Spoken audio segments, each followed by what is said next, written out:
Did you know that a light roast coffee has a higher caffeine content than dark?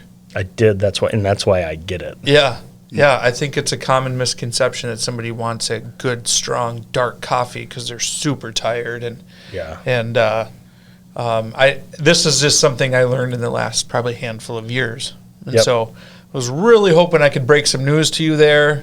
And that you would say, "Oh wow, Mark, I didn't know that. That's Thank incredible. I can't believe it. Oh my." Wow.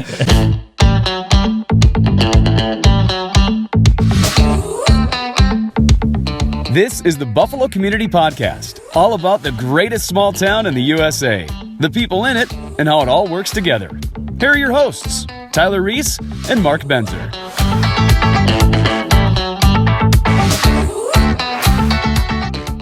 All right, hey, everybody, welcome to another guest-free episode of the Buffalo Community Podcast. Yeah, right. All right, tone down the excitement, Tyler. Yeah, no. This is where we take the training wheels off, and it is up to us to carry a show, provide a little bit of substance, a little maybe something to chew on. That's pretty liberal to say. But we didn't really know how to do that. So what we decided is that we are going to learn how to do this in front of you. Yep. So what we came up with is we don't know what topic to talk about. And literally, this is by the seat of our pants right here. And I said, well, let's just Google random topic to talk about. And we'll talk about the very first thing of just with no prep. We haven't done this, so this should be either fantastic or terrible. Random topic to talk about. There's probably an amp for that. Most likely. Yeah. Okay, well, I'm going to go 101 topics to talk about, conversation starters. So the top three are, I'll go with top five, and we'll pick one from those. Cars, holidays, coffee, photography, or the beach? Coffee. Coffee? Coffee. All right. I think we can do that. We all drink coffee. Yep. That's a thing we all do. Yep, Luke, absolutely. What's your ideal coffee bev? Oh, man. Let's see. So probably more of a medium roast guy, and then I like some cream in my coffee, maybe a little sugar. Yeah. I think maybe this is an opportune time to talk about, I know that your new boss, Luke, is a big fan of coffee. So let's, why don't you fill everybody in on kind of some new ventures in your world? Sure, yeah. And just starting something new, trying something different, new career path with Mark Olson State Farm, downtown Buffalo. And it's been an awesome few months here, just getting to know the insurance business. It's been a lot. There's a lot to know. But it's been really good. And we do go through a lot of coffee. Mm-hmm. Yeah, and if you ever figure out how to do the insurance business, let me know. Yeah, let me know. No, congrats, Luke, on that. That's always really exciting. Obviously, you're still doing some media stuff, so don't forget about that, edlandmedia.com. Let's get back onto the coffee. Mm-hmm. Actually, when Luke and I first met, I think he was more of a coffee in his cream type guy. And now I'm glad to see he's grown up a little bit to say he likes cream in his coffee. Mm-hmm. There's a big difference, and if you're one of those people, you know exactly what we're talking about. Yeah. But Luke said medium roast. I'm more of a light roast if I'm going straight black coffee. And be honest, I'm never going straight black coffee. It is some cream, but I've definitely trailed off on there. On the amount. Yeah. But coffee in general is the best cup of coffee I've ever had was Jamaican coffee. And it was in Jamaica. I mean, it was fresh. It was no coffee, or no cream, I should say. But it was the best. It didn't need it. It didn't taste like Folgers. Yeah. It truly was the best part of waking up in Jamaica. Yeah. I see what you did. Yeah. Did you know that a light roast coffee has a higher caffeine content than dark? I did. That's why I get it. Yeah. I think it's a common misconception that somebody wants a good, strong, dark coffee because they're super tired. This is just something I learned in the last probably handful of years. And so I was really hoping I could break some news to you there. And that you would say, "Oh wow, Mark, I didn't know that. That's incredible. I can't believe it. Oh my!" Wow. We'd be terrible improv improvisational actors. Yeah, right. So maybe I broke some news to somebody out there. Light roast coffee is higher caffeine content. I kind of go back and forth. Sometimes when I'm trying to clean things up as far as diet-wise, I can do black coffee. I oftentimes do choose to drink black coffee, but it is not because I prefer black coffee. Right. It's just I'm trying to make, if I can save 60 calories here, then maybe I can have 3 more cheeseburgers $5 later. there. Yeah. But, So, a good question for you. If you do put cream in your coffee, just like typical French vanilla, or do you go get the seasonal Chocolate chip pumpkin cookie. spice, a chocolate chip cookie? There's like a million different flavors they have now. I'm more of a straight heavy whip. Ooh, yeah. I don't often do sugar, but just a half and half heavy whip, if you got it, would be my preference. We've got French vanilla in the fridge, but I prefer that. And if I'm going to just go with heavy whip, it's got to have like 1 sugar in it. And you get to more coffee flavor versus the French vanilla flavor. So that's why I like the heavy whip. I'm in agreement with you there. Mm-hmm. But what's in our fridge right now is French vanilla, day in and day out. International Delight. Gotcha. Oh, yeah. Yeah. It's the best. I'm glad they made the jugs like the size of a milk carton now. Yeah, right. So the doors are fantastic. Well, how do you make your coffee? Do you use a Keurig? Do you use a pot? Do you use Chemex? How do you guys make your coffee? Great question. I used to have a Keurig, and for whatever reason, the coffee doesn't taste as good. I agree. I don't know why why. I have no idea why that is.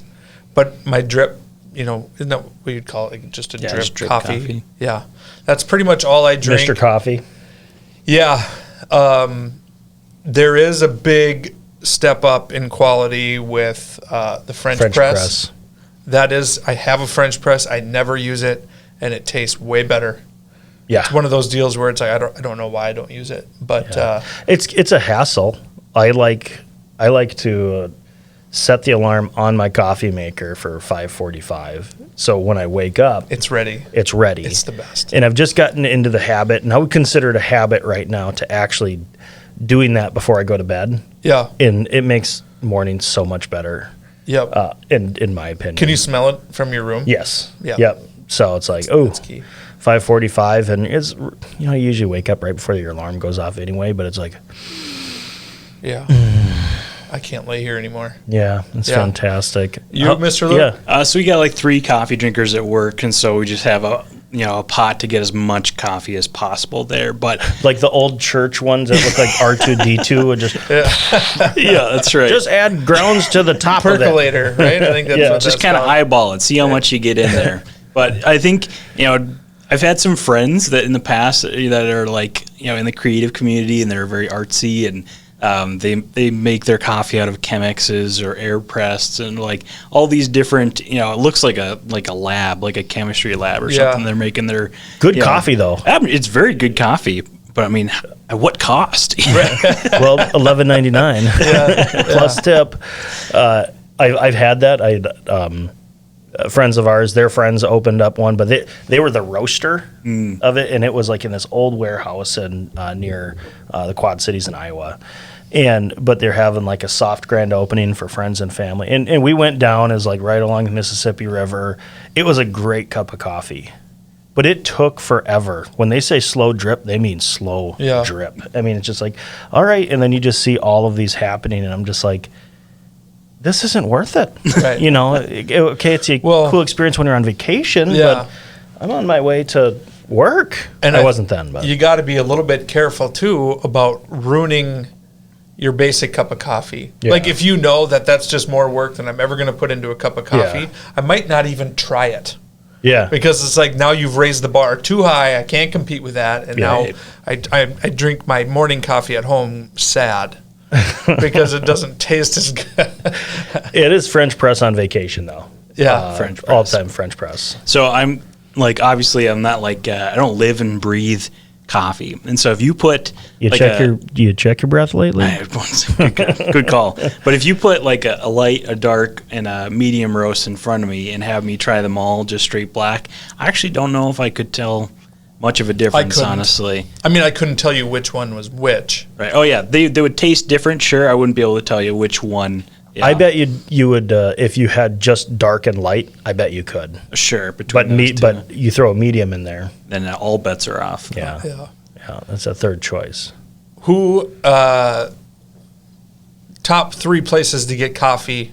I'll go first. I have something to say. Forget Me Not has really good coffee. Ooh, I'll have to go there for coffee. Yeah. Caribou has really good coffee. And Dunn Brothers had the best coffee. So they don't exist in Buffalo anymore, but they're going to be my top 3. I'm 100% with you. Is Dunn Brothers had the best black coffee ever? Well, I don't want to say ever. Jamaica has Like the best black coffee. Jamaica does, Yeah. but like to go in and like in your morning to get black coffee, and I actually like their specialty drinks better than Caribou as well. Caribou is a staple in Minnesota, but I think they're too sweet on their specialty drinks. But Dunn Brothers was definitely the best black coffee, and just like dash of cream is good to go. Really like that. I really like their atmosphere. It's a bummer that they couldn't, they closed down. That was actually a frequent meeting spot for us every Thursday morning. So yeah, Dunn Brothers. It's where we met Luke. It's where I met Luke. That's right. Yeah. Yeah, that's right. Yeah, he was working on his computer. But yeah, Dunn Brothers is probably that. The other really good cup, I don't know. I think you gotta go just black cup of coffee at Caribou, but I'm blanking on. I had it there, but I'm gonna let Luke. Well, I think. Yeah. Let's see. One place I went relatively recently was Ember in Big Lake, and I got like a specialty cappuccino, like the ginormous cups, and they do latte art. And, Did they do your face? yeah, it was really gross. Yeah. No. Makes a man want to barf. It was a very good cup of coffee, though. So that was probably, in recent memory, some of the best coffee I've had. But I'm a pretty basic white girl when it comes to I'll go to my Caribous and just don't spill on your Ugg boots. Yeah, exactly. Yeah, Starbucks if not the Target ones, but Yeah, the real ones. yeah. Yeah, I do kind of feel like those specialty barista ones. Whenever you're out, like if we're visiting somebody out of town, I do kind of like to look for those special ones. Just to see what they've got, Everybody it's kind of like that little small town hometown brewery as well. It just you got to try it. When in Rome. Yeah. Yeah. Yes. When in do as the Romans do. Yeah. So we got like 2 minutes. Your Jamaica cup of coffee. You were in Jamaica. That makes things taste better. Just being on vacation. Have you ever tried to duplicate it? Have you ever tried to go to the Cameron section and go like, "Ooh, Jamaica, I'm going to try that." And see if we got the beans, and you have to get the beans and crush them yourself. grind them. Crush them.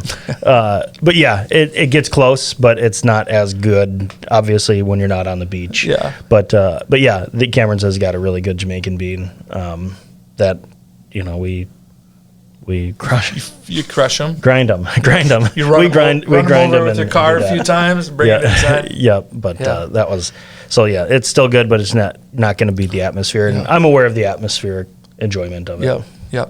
So that, folks, is how you do a podcast without knowing what to talk about. Yep.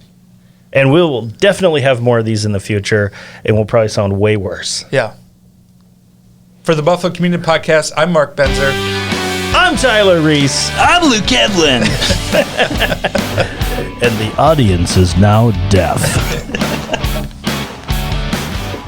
Thanks for listening to the Buffalo Community Podcast, produced by Edlin Media. You can find us on Facebook and YouTube, as well as anywhere you listen to podcasts.